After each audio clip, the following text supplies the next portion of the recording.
రీసెంట్గా మరి మనం చూసుకుంటే పొదిలిలో మరి జగన్మోహన్ రెడ్డి గారు ఒకరింటికి పరామర్శించడానికి వెళ్ళి మరి ఆయన కారు కిందే ఒక వ్యక్తి మరణించడం అనేది జరిగింది కదమ్మా. మరి దీని మీద జగన్మోహన్ రెడ్డి గారు ఎటువంటి రెస్పాండ్ అయితే అవ్వలేదు.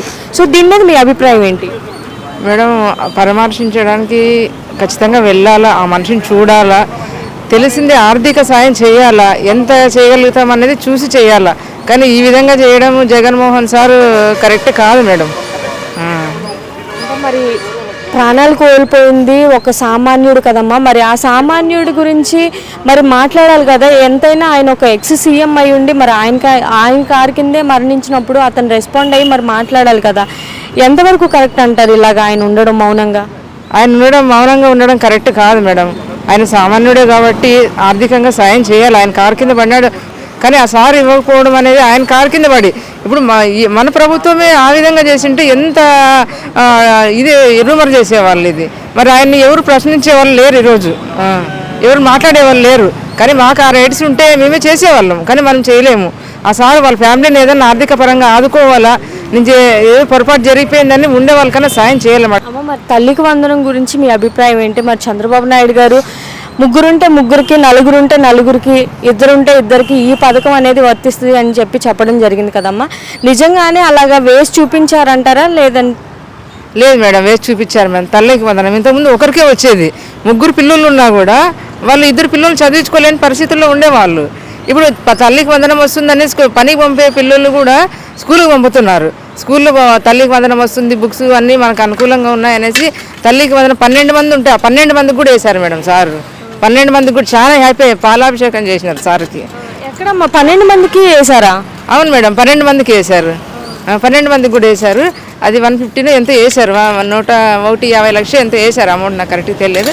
12 మందికి వేశారు. వాళ్ళైతే పాలాభిషేకం చేసి సార్కి దండం పెట్టుకుంటున్నారు. 6 ఆడపిల్లలు ఉన్నారు కదా, వాళ్ళు మొత్తం ఆడపిల్లలు వాళ్ళ ఇంట్లో వాళ్ళు పాలాభిషేకం చేసి చాలా సంతృప్తిగా ఉన్నారు. మాకు ఇంత పడింది అమౌంట్ ఒకరికి అనేసి. ఇప్పుడు 6 మంది ఉన్నారు, ఒకరికి అమౌంట్ పడి అంటే వాళ్ళు చదివించుకోలేని పరిస్థితి. ముగ్గురిని పనికి పంపిస్తారు, ఇద్దరిని మాత్రమే చదివించుకోగలుగుతారు. ఆ 15,000 రూపాయలు వాళ్ళకి సరిపోవు కదా. ఇప్పుడు ధైర్యంగా స్కూల్కి పంపిస్తున్నారు పిల్లలందరినీ, అందరు వెళ్ళాలి అనేసి. మామూలు డబ్బులు ఉండేవాళ్ళు కూడా తల్లికి వందనం పడుతుంది, ఇంట్లో స్కూల్లో స్టడీస్ బాగున్నాయి అనేసి కూడా కాన్వెంట్కి వేయకుండా మామూలు స్కూల్కి వేసే పిల్లలు కూడా ఉన్నారు. మా ఇంట్లో మా బంధువుల పిల్లలే ఉన్నారు, 3 ఆడపిల్లలు ఉన్నారు. వాళ్ళకి 3 పడినాయి డబ్బులు, ముగ్గురికి పడినాయి. అమ్మ, మరి ఇప్పుడు జగన్మోహన్ రెడ్డి గారు మరి రప్ప మరి మామూలుగా ఉండదు, మా గవర్నమెంట్ నెక్స్ట్ వచ్చేది మా గవర్నమెంటే, ప్రతి ఒక్కరికి సినిమా చూపిస్తాము అని చెప్పేసి ఆయన చెప్తున్నారు కదమ్మా. దీని మీద మీ అభిప్రాయం ఏంటి? మేడం, మనమే చూపించాం కదా మేడం, ప్రజలే చూపించారు. పెద్దవాళ్ళ వరకు అవసరం లేదు. 11 సీట్లు వచ్చాయి. నాకు కావాలనేసి పోయి ఢిల్లీలో కూర్చున్నాడు. ఎవరినో ఏదో జరిగితే నాకు ఇది కావాలనేసి ఆడు కూర్చొని నాకు కావాలంటే జరగదు కదా. ప్రజలు ఎవరినైతే నమ్ముతారో, ఇప్పుడు ఈయన ఇంత చేశాడు, మా సార్ ఇంత చేశాడు, కానీ ఈయన నమ్మారు, ఈయన చేస్తున్నారు. మరి రపరప అనేవి ఇవన్నీ ఫేక్ మాటలు వాళ్ళ మాటల వరకే పరిమితం ఉంటాయి. కానీ చేతులు ఏం చేయాలో మా ప్రజలు మేమే చేసి చూపిస్తాం. మా నాయకులే, టీడీపీ కార్యకర్తలే చేసి చూపిస్తాం. మేము పెద్దలు కూడా అవసరం లేదు, ఇవన్నీ కూడా అవసరం లేదు. మా వరకు వస్తే చాలు. అది రపరప అనేది మేము చూపిస్తాము. రోజాకి కానీ ఎవరికన్నా కూడా మా జిల్లానే ఆమె కూడా మేము కావాలో ఆమె చూపిస్తాము. బయటికి రావాలా. మరి ఇన్ని రోజులు ఎందుకు దాక్కున్నారు? ఓ పక్క నగర్లో దాక్కోయింది, ఈయన బయట దాక్కున్నారు.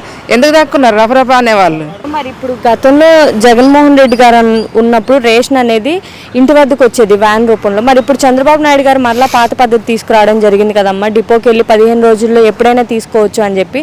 సో దీని మీద మీ అభిప్రాయం ఏంటి? మీకు ఏ పద్ధతి నచ్చింది? మేడం, ఈ పద్ధతే నచ్చింది మేడం. అది వ్యాన్ వచ్చేది మేడం. ఎవరికి ఇస్తారో ఎవరు తెలియదు. అందరూ కూలీనాలు చేసుకునే వాళ్ళు, రేషన్ కార్డులు ఉండే వాళ్ళందరూ చిన్న చిత్తుకోలే. ఇప్పుడు ఎంప్లాయీస్కి కానీ ఎవరికి రేషన్ కార్డులు రావు. అట్లాంటప్పుడు వాళ్ళు ఈ టైంకి తీసుకుందామంటే ఆ టైం వచ్చి వ్యాన్ మేము కూడా ఎన్నోసార్లు తీసుకోలేని పరిస్థితుల్లో ఉన్నాం రేషన్ కూడా. అప్పుడు కూడా మేము, ఎందుకంటే అది మిస్ అయిపోతుంది. ఆ టైంకి ఇంటి దగ్గర ఉండాలి. వ్యాన్ ఈరోజు వస్తుంది అంటారు, ఇంకా 2 రోజుల తర్వాత ఆ వ్యాన్ వస్తుంది. ఆ రేషన్ అయిపోయింది, దాంట్లో మళ్ళీ తీసుకొస్తామంటారు, మళ్ళీ రావట్లేదు. కానీ ఈ పద్ధతి అయితే 15 రోజులు టైం ఇచ్చారు మన బాబు గారు. చాలా హ్యాపీగా ఉన్నాం అందరూ. ఆ 15 రోజుల్లో మనకి ఎప్పుడు వీలుంటే అప్పుడు టైమింగ్స్ కూడా ఇచ్చారు మనకు. ఆ టైంలో వెళ్ళి తీసుకొచ్చుకోవచ్చు. మరి వాళ్ళు ఆ టైంలో మనకి ఇవ్వకపోతే మనం ఎందుకు ఇవ్వలేదని అడిగే రైట్స్ మనకు ఉన్నాయి. అప్పుడైతే లేదు కదా, 3 డేసే ఇచ్చేవాళ్ళు, 3 రోజులు ఇచ్చేవాళ్ళు. ఆ 3 రోజుల్లోనే తెచ్చుకోవాలంటే కుదరదు. మార్నింగ్ పోయి ఈవినింగ్ వస్తారు. కానీ జీవనాధారంగా ఏదో ఒక పని చేసుకోవాలా, గడవట్లేదు కదా. మరి పనికి వెళ్ళాలా, ఈ వ్యాన్ కోసం కాసుకొని ఉండాలంటే కుదరదు. అందుకోసం ఇది చాలా హ్యాపీగా ఉంది మేడం అందరికి మాత్రం. రీసెంట్గా మరి పొదిల్లో చూసుకుంటే ఒకరింటికి పరామర్శించడానికి వెళ్ళి మరి జగన్ గారి కారు కిందే ఒక వ్యక్తి మరణించడం జరిగింది కదా అండి. సో దీని మీద జగన్మోహన్ రెడ్డి గారు కూడా అసలు స్పందించలేదు కదా, దీని మీద మీ అభిప్రాయం ఏంటి? ఆయనకు ప్రజలు 151 నుండి 11 సీట్లు ఇచ్చినా కానీ ఆయనలో ఉన్న మార్పు అయితే రాలేదు. అయినా అంత దారుణం జరిగితే కూడా కనీసము చూడడానికి కూడా ఆయన సాహసించలేదు. ప్రజలు బుద్ధి చెప్పినా ఆయనకి తెలివి రాలేదు.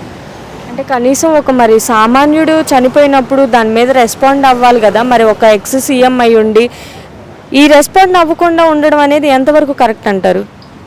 కరెక్ట్ అయితే కాదు, ఇది స్పందించాల్సింది.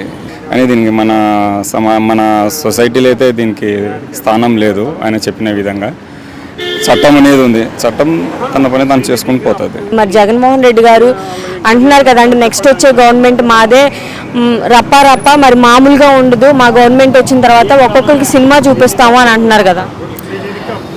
అది ఆయన అహంకారానికి పరాకాష్ట. అది ఆయనకి మొన్న 11 వచ్చినాయి, ఆ 11లో ఒకటి వచ్చినా ఆయన మాట తీరు మారదు, ఆయన ప్రవర్తన మారదు. ఆయనకి అధికారం కోసమే ఆయన పాకులాడతాడు కానీ రాష్ట్ర అభివృద్ధి కోసం కానీ దానికోసం అయితే ఆయన ఎప్పుడు ఆలోచన చేయడు. అలాగే మరి ఈ ప్రభుత్వం వచ్చిన తర్వాత మరి మేనిఫెస్టోలో ఏవేవైతే ఇస్తాను అని చెప్పేసి అని అన్నారు, మరి ప్రతి ఒక్క పథకం కూడా 1 by 1 అమలు చేసుకుంటూ వస్తున్నారు కదా అండి. మత్స్యకారులకు కానివ్వండి, అలాగే పింఛన్లు కానివ్వండి, ఉచిత గ్యాస్ సిలిండర్లు, అన్న క్యాంటీన్, ఇప్పుడు చూసుకుంటే తల్లికి వందనం, నెక్స్ట్ ఆగస్ట్ నుంచి మరి ఫ్రీ బస్సులు అంటున్నారు. సో ఇన్ని చేస్తున్నా కూడా మరి అపోజిషన్ వాళ్ళు ఈ ప్రభుత్వం ప్రజలకు ఏమి చేయట్లేదు అని చెప్పి విమర్శలు చేస్తూనే ఉన్నారు కదండి. వాళ్ళకి అదే పని కదా, విమర్శలు చేయడానికే 11 సీట్లు ఇచ్చినారు ప్రజలు. వాళ్ళకి ప్రజలకు చూస్తున్నారు, సోషల్ మీడియా ద్వారా చూస్తున్నారు, లబ్ధి పొందిన వాళ్ళు కూడా చెప్పుకుంటున్నారు మేము పర్వాలేదు మాకు వస్తున్నాయి. కానీ ఇప్పుడిప్పుడే కొంచెం 2019 నుండి 24 వరకు రాష్ట్రం ఎలా దివాలా తీసిందో దాన్ని ఇప్పుడిప్పుడే మన ముఖ్యమంత్రి సారు, మన చంద్రబాబు నాయుడు సార్ గారు దాన్ని ఇప్పుడిప్పుడే కొంచెం సెటరేట్ చేసుకుంటూ వెళ్తున్నారు. ఆయన కాబట్టి చేయగలుగుతున్నాడు. అదే ఆయన మాజీ ముఖ్యమంత్రి నుండి అది కళలో కూడా ఊహించుకునే విధంగా ఘోరంగా ఇంకా ఇదైపోతుండే చేస్తాడు. మరి తల్లికి వందనం మీద మీ అభిప్రాయం ఏంటండి? ఇంట్లో ఎంతమంది పిల్లలు ఉంటే మరి అంతమంది పిల్లలకి ఈ పథకం అనేది వర్తిస్తుంది అని చెప్పేసి చెప్పారు కదా అండి, దీని మీద మీ అభిప్రాయం ఏంటి? నిజంగానే మరి మాట మీద నిలబడి చూపించారంటారా? ఎంతమంది పిల్లలు ఉంటే మరి అంతమంది పిల్లలకి అమౌంట్ అనేది వేసి ఎగ్జాక్ట్లీ చూపించినారు కదండి. అప్పుడు ఎన్నికల 2024 ప్రచారం ఎన్నికల్లో తల్లికి వందనం ఇంట్లో ఎంతమంది చదువుకునే పిల్లలు ఉంటే అంతమందికి ఇస్తామన్నారు అన్నట్టునే చెప్పినారు. మా కర్నూలు జిల్లాలోనే దేవనకొండ మండలంలో 6 మంది కుమార్తెలు, వాళ్ళకి 6 మంది ఆడపిల్లలకి 6 మందికి పడ్డాయి. 6 మందికి పడ్డాయి. మేమే చూసినాం, మాకు తెలుసు వాళ్ళు, మా కాన్స్టిట్యున్సీ పక్కనే వాళ్ళు కూడా 6 మంది పడినాయి, 3 పడ్డాయి, 4 పడ్డాయి, ఒకరు పడినాయి, అందరు పడినాయి.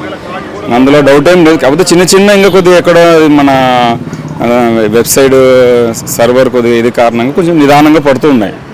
అలాగే మరి కూటమి ప్రభుత్వం వచ్చి సంవత్సరం అవుతుంది కదా అండి, ఈ సంవత్సరం వరకు పరిపాలన అనేది మీకు ఎలా అనిపించిందో ఒక మాటలో చెప్పాలంటే మీరేం చెప్తారు?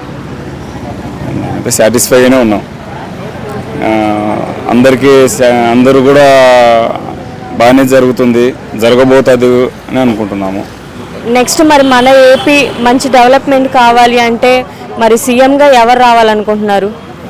ఇంకేముందండి, Chandrababu Naidu sir, second option Lokesh sir.